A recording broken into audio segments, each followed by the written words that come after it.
My family mocked my little firm. Then my signature took their $80 million deal, house and company. Thanksgiving at the Harrison household was always an exercise in humiliation.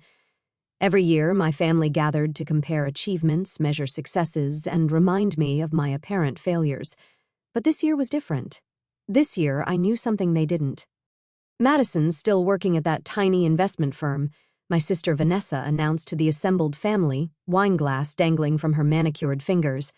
What's it called again? Mads? Cornerstone something? I took a slow sip of water, hiding my smile. Just Cornerstone Partners. Right, she smirked. The boutique firm. How quaint.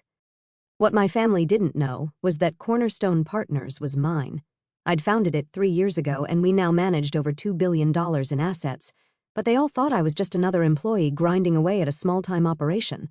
I'd never corrected their assumption. At least she's employed, my mother sighed, adjusting her pearls. Though, I don't understand why you won't come work for Harrison Global. Your father could make you a VP tomorrow. Ah, Harrison Global. The family company, my father's pride and joy, built over 30 years into a respectable mid-sized investment firm. They handled about $500 million in assets, a quarter of what Cornerstone managed. But they didn't know that.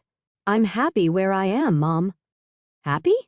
My brother Derek scoffed from across the table. Making what? $80,000 a year while we're closing multi-million-dollar deals? I thought about the $80 million deal sitting on my desk back at the office, the one that would determine Harrison Global's future. But we'd get to that soon enough. Not everyone needs a corner office to be successful, I said mildly, helping myself to more turkey. That's because you've never had one, Vanessa laughed. The family chuckled at the memory of when Madison thought she could start her own firm right out of business school. 3 years ago, fresh from my MBA at Wharton, I'd announced my intention to strike out on my own. Their reaction had been immediate and brutal. You'll never succeed, Dad had declared. You don't have the killer instinct, no connections, no real experience.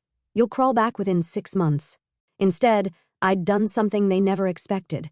I had succeeded, quietly, efficiently, and completely under their radar. How is Dad's big merger going? I asked, changing the subject. The one with Summit Technologies? Derek perked up. Biggest deal in Harrison Global's history, $80 million. Once it closes next month, we'll be playing in the big leagues. I nodded, thinking about the thick folder of documents in my office safe, the ones that would determine whether that merger lived or died. Speaking of business, my father spoke up. Madison, this stubborn independence of yours has gone on long enough. Harrison Global is family. We take care of our own. I met his eyes across the table. Do we, Dad? Is that what we do? He frowned at my tone. What's that supposed to mean? Nothing, I smiled, just remembering how supportive everyone was when I wanted to start my own firm. Oh, not this again, Vanessa rolled her eyes. We were trying to protect you from failure. You should be grateful. Grateful? I set down my fork. For what? The constant criticism, the undermining, the bets you all made on how quickly I'd fail? Now, Madison, my mother started, but I wasn't finished. Did you know I heard you all at that Christmas party 3 years ago, laughing about how I'd never make it, betting on whether I'd last 3 months or 6? The table fell silent. Even Derek had the grace to look uncomfortable. That was a long time ago, Dad said roughly. We were concerned about you. No, you were concerned about appearances, about what people would say if a Harrison failed publicly. I stood up. Thank you for dinner, Mom. I have an early meeting tomorrow with your little investment firm. Vanessa couldn't resist one last dig. Any big deals coming up? I paused at the door, thinking about the Summit Technologies merger documents, about how Harrison Global's future rested on my signature. You never know, I said softly. Business is full of surprises. The next morning, in my actual office, a corner suite on the top floor of downtown's most prestigious building, I reviewed the merger paperwork again. Harrison Global needed this deal. They'd leveraged everything on it, betting the firm's future on this one massive acquisition. What they didn't know was that Summit Technologies was one of Cornerstone's key clients. Any major moves required my approval. Miss Harrison, my assistant Sophie, appeared at the door. Your 9 a.m. is here, the Summit Technologies board. I straightened my Armani blazer. Not that my family would recognize the subtle tailoring. They still thought I shopped at department stores. Send them in. The Summit board filed in, led by their CEO, James Morton. He smiled when he saw me, one of the few people who knew the true scope of my success. Madison, he shook my hand warmly. Always a pleasure. Though I suspect this meeting won't be pleasant for everyone involved. The Harrison Global merger, I sat down behind my desk. No, I expect not. They have no idea, do they? He settled into one of the leather chairs, that their crucial deal requires their failure daughter's approval. I pulled out the merger documents. They're about to find out. James leaned forward. You know, they approached us 6 months ago, so confident. Your brother especially practically guaranteed the deal was done. When I mentioned we had other advisors, they didn't even ask who. Derek never was big on due diligence. I started reviewing the terms. They're offering $80 million, and it's worth at least $120. I set down the papers. They're trying to underpay by $40 million, James. I can't let that happen to one of our clients. He nodded. I assumed you'd say that. What's our next move? I picked up my phone. Sophie, please call Harrison Global. Tell them we need an emergency meeting about the Summit Technologies merger today. Playing your hand? James asked. Time to show my cards. I looked out at the city skyline, the same view my father had always bragged about from his office, though mine was 10 floors higher. They wanted me to join the family business. They just didn't expect it would happen like this. An hour later, Sophie's voice came through the intercom. Harrison Global executives are here. Your father, brother, and sister. I straightened the merger documents on my desk. Send them in. The door opened, and I watched their expressions shift from confusion to shock as they took in my office. The view, the furniture, the clear trappings of serious success. Madison, my father stopped short. What is this? This? I gestured around. This is Cornerstone Partners, my investment firm. The one you said would never succeed. Derek's face had gone pale. You founded it, built it, turned it into one of the most successful private investment firms in the city. I smiled. And as it happens, Summit Technologies is one of our most valued clients. The blood drained from my father's face as understanding dawned. No. Yes. I held up the merger documents. Your $80 million deal. It needs my signature. The silence that followed was deafening. 3 years of mockery, dismissal, and condescension had led to this moment. The family that said I'd never succeed was about to learn just how wrong they'd been. And this was only the beginning. My father was the first to recover, his business instincts kicking in. Madison, he said, forcing a smile. Why didn't you tell us? This is impressive. Impressive? I raised an eyebrow. Yesterday at Thanksgiving, you were all still mocking my little investment job. What changed? The office, the view, or the fact that I hold the future of Harrison Global in my hands? Vanessa stepped forward, her designer heels clicking on the hardwood floor. Come on, Mads. We're family. All that stuff before, we were just teasing. I opened my desk drawer and pulled out an old recorder. Let's refresh our memories, shall we? I pressed play. Their voices from 3 years ago filled the room. She'll never make it 6 months. Derek's voice. Who would trust her with their money? Vanessa's laughter. She lacks the killer instinct. No Harrison Drive. Dad's dismissal. I stopped the recording. I kept this as motivation. Every time I doubted myself, I'd play it. Remember what you all thought of me. It worked better than any pep talk. That was a long time ago, Derek protested weakly. Really? Because just yesterday, you were all still treating me like a failure. I stood up, walking to the window. Do you know what Cornerstone's assets under management are? They shook their heads. $2 billion. 4 times what Harrison Global manages. I turned back to face them. That little investment firm you've been mocking? We're one of the top performers in the market. My father sank into one of the chairs, looking suddenly old. Why didn't you tell us? Would you have believed me? Or would you have found some way to dismiss it, like you dismissed everything else I've ever achieved? But the Summit Technologies deal, Derek interrupted, his face flushed. We've been working on this for months. Yes, trying to underpay by $40 million. I picked up the merger documents. Did you really think James Morton wouldn't have his own advisors looking out for his interests? James Morton? Vanessa's eyes widened. He knew all this time. I smiled. He's been a client since I started Cornerstone. He found it quite amusing when Harrison Global approached him so confident they'd get a bargain. We need this deal, my father said quietly. Harrison Global is leveraged on this acquisition. I know. I sat back down at my desk. I've seen your books. You've bet everything on this merger. If it falls through, you'll lose half your clients, maybe more. The silence was heavy with realization. They were completely at my mercy. What do you want? Derek asked, his usual arrogance replaced by desperation. Want? I laughed softly. What makes you think this is a negotiation?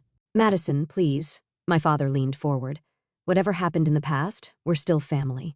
I pressed a button on my intercom. Sophie, please send in Mr. Morton. James walked in, nodding cordially to my stunned family members before taking a seat.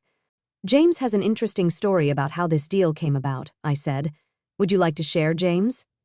He smiled. When Derek here first approached us, he was quite aggressive. Insisted that we'd never get a better offer than Harrison Global's, said we'd be foolish not to take it immediately. Derek shifted uncomfortably. What Derek didn't know, James continued, was that I was having dinner with Madison that same night. We had a good laugh about it. You've been playing us, Vanessa accused. No, I said, standing up. I've been protecting my client's interests. Harrison Global's offer is $40 million below market value. That's not happening. We can't go higher, my father said. The financing won't allow it. I know. I pressed another button on my intercom. Sophie, send in the cornerstone proposal. My assistant entered with another set of documents, distributing them to everyone in the room. What's this? Derek asked, flipping through the pages. A counteroffer, I said. Cornerstone Partners will finance the additional $40 million in exchange for a 30% stake in Harrison Global. The explosion was immediate. Absolutely not, Derek shouted. Out of the question, Vanessa snapped. But my father was silent, reading through the terms carefully. He understood what they didn't. This was their only way out. If you refuse, I said calmly, I'll have to advise James to decline Harrison Global's offer. His fiduciary duties require him to seek full market value. Your over-leveraged position becomes public knowledge. Your clients start pulling out. You destroy your own family's company? Vanessa asked incredulously. You mean like how you tried to destroy my dreams of starting my own firm? I met her eyes. The difference is I'm offering you a lifeline. You just have to swallow your pride and take it. James cleared his throat. For what it's worth, I think it's a fair offer. Harrison Global gets their merger. Summit Technologies gets fair value. And Cornerstone adds another solid investment to its portfolio. My father finally looked up from the documents. We'd still maintain controlling interest. 70% stays with the family, I confirmed. Though Cornerstone would require board representation. Meaning you, Derek said bitterly. Meaning I attend the meetings you never thought I was good enough for. I smiled. Ironic, isn't it? The room fell silent as they absorbed the reality of their situation. Everything they'd mocked, my independence, my ambition, my business acumen, had led to this moment. We need time to discuss this, my father finally said. You have 1 hour, I replied. After that, I advised James to decline Harrison Global's offer and seek other buyers. They filed out, leaving me alone with James. That was quite a show, he said admiringly. Though I suspect this is just the beginning. I nodded, looking out at the city below. They thought they were teaching me a lesson all those years ago. They never realized they were giving me the motivation to surpass them all. The next hour would change everything. The family that had dismissed me was about to become my business partners, whether they liked it or not, and I had a feeling they really wouldn't like what came next. Exactly 1 hour later, my family returned to my office. Their faces told the story before they spoke. They'd realized they had no choice. We accept your terms, my father said, each word seeming to cause him physical pain. I didn't smile. Instead, I pulled out the final contracts, already prepared. Sign here and here, initial each page. As they signed, I thought about the journey that had led to this moment. 3 years of working in silence, building something they couldn't dismiss or diminish. 3 years of listening to their mockery while knowing that someday everything would change. One more thing, I said as they finished signing. I want the Harrison family estate. My mother, who had been silent until now, gasped. The house? But that's been in the family for generations. Exactly. I met my father's eyes. The house where you told me I'd never succeed, where you made bets on my failure. I think it's fitting that it becomes mine, don't you? That's spite, Derek spat. Pure spite. No, I corrected him. That's business. The Harrison way, remember? Take what you want and never show weakness. Isn't that what you taught me? My father's hand trembled as he signed the transfer deed for the house. 30 years of building his empire, and in one morning, his failure daughter had taken control. The board meets next Tuesday, I said, gathering the signed documents. I'll expect full financial reports and operational details before then. You're really going to do this? Vanessa asked. Join the board of the company you refused to work for? I smiled. Oh, I'm not joining the board. I'm chairing it. The silence that followed was deafening. As Cornerstone's managing partner, and now Harrison Global's largest individual shareholder, I would be taking over as chairman of the board. I handed them each a folder. Here's my plan for restructuring the company. We'll be making some changes. Derek flipped through the documents, his face growing redder by the page. This is a complete overhaul. You can't just come in and... I can, and I will, I cut him off. Harrison Global has been underperforming for years. Your management style is outdated. Your investment strategies are conservative to the point of stagnation, and your corporate culture is toxic. How dare you? My father started, but I held up my hand. Your return on investment is half the industry average. You've lost major clients to more innovative firms. The only reason you're still afloat is family name recognition. I leaned forward. That changes now. And I suppose you think you can do better? Vanessa sneered, but the tremor in her voice betrayed her fear. I don't think, I know. I pressed a button on my desk, and the wall screen lit up with Cornerstone's performance metrics. These are our returns over the last 3 years. Compare them to Harrison Global's. The numbers told the story better than words ever could. Cornerstone had consistently outperformed not just Harrison Global, but most of our competitors. This is what success looks like, I said quietly. Real success, not the kind you measure in corner offices and country club memberships. My father stared at the screen, then at me, seeing me clearly, perhaps for the first time. You really did it, didn't you? Built all this on your own. No thanks to any of you. I stood up and walked to the window. You know what the difference is between us? You built Harrison Global to prove something to the world. I built Cornerstone to prove something to myself. And now you want revenge, Derek said bitterly. I turned back to face them. If I wanted revenge, I'd dismantle Harrison Global piece by piece. Instead, I'm going to save it, transform it, make it better than it ever was under your leadership. Why? My mother asked softly. Because unlike you, I understand that success isn't about destroying others to elevate yourself. It's about creating something meaningful. I pressed my intercom. Sophie, please send in the executive team. The doors opened, and 6 people entered. Cornerstone's top executives, each an expert in their field, people I'd hired not for their family connections or social status, but for their talent and vision. Meet your new management team, I announced. They'll be overseeing the integration of Harrison Global into the Cornerstone family of companies. You're absorbing us, my father's voice cracked. Merging, I corrected, though given the disparity in size and performance, it's more of an acquisition. Derek stood up abruptly.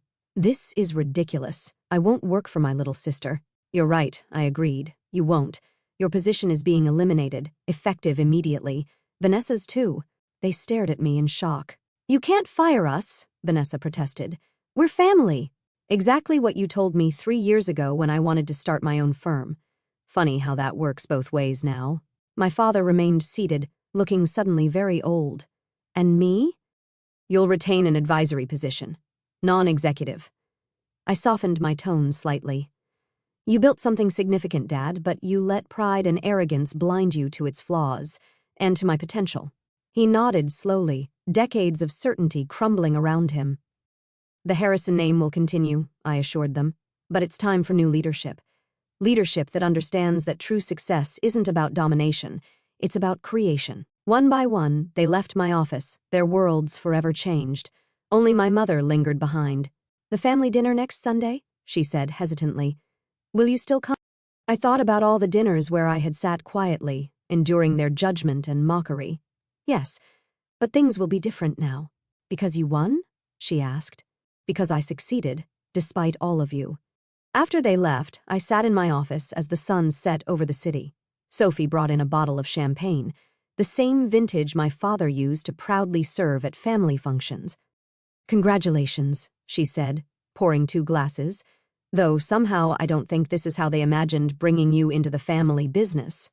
I laughed, taking a sip. "No, I imagine they pictured me in a junior position, working my way up through their approval. Instead, you bought your way in from the top." "Not bought," I corrected. "Earned. Every penny, every client, every success. I earned it all." My phone buzzed with a message from James Morton. "Brilliant performance today. Your grandmother would have been proud."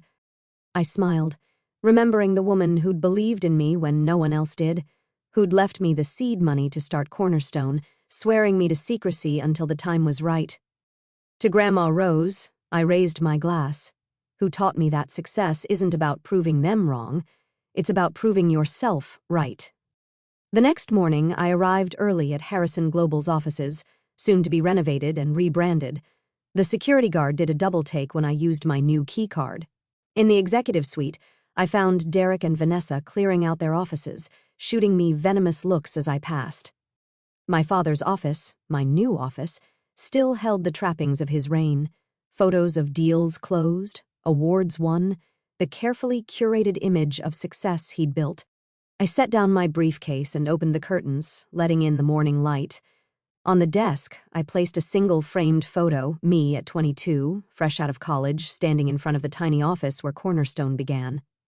Success, I'd learned, wasn't about the corner office or the family name. It was about having the courage to believe in yourself when no one else would. The intercom buzzed. "Miss Harrison, the board is ready for your first meeting." I smiled, straightening my jacket. Time to show them what real success looks like. "On my way," I replied, taking one last look around the office that had once been the symbol of everything I couldn't achieve.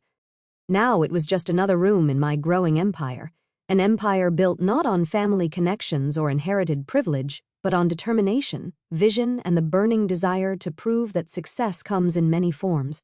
And sometimes, the sweetest success is the kind they never see coming. I sit in the dark of what is now my office, the city glittering beyond the glass like 1,000 indifferent stars. The contracts are signed, the empire is mine, and still the silence feels heavier than any celebration. I won. I actually, undeniably, spectacularly won, yet the victory tastes like ash. For 3 years I told myself the goal was respect. I lied.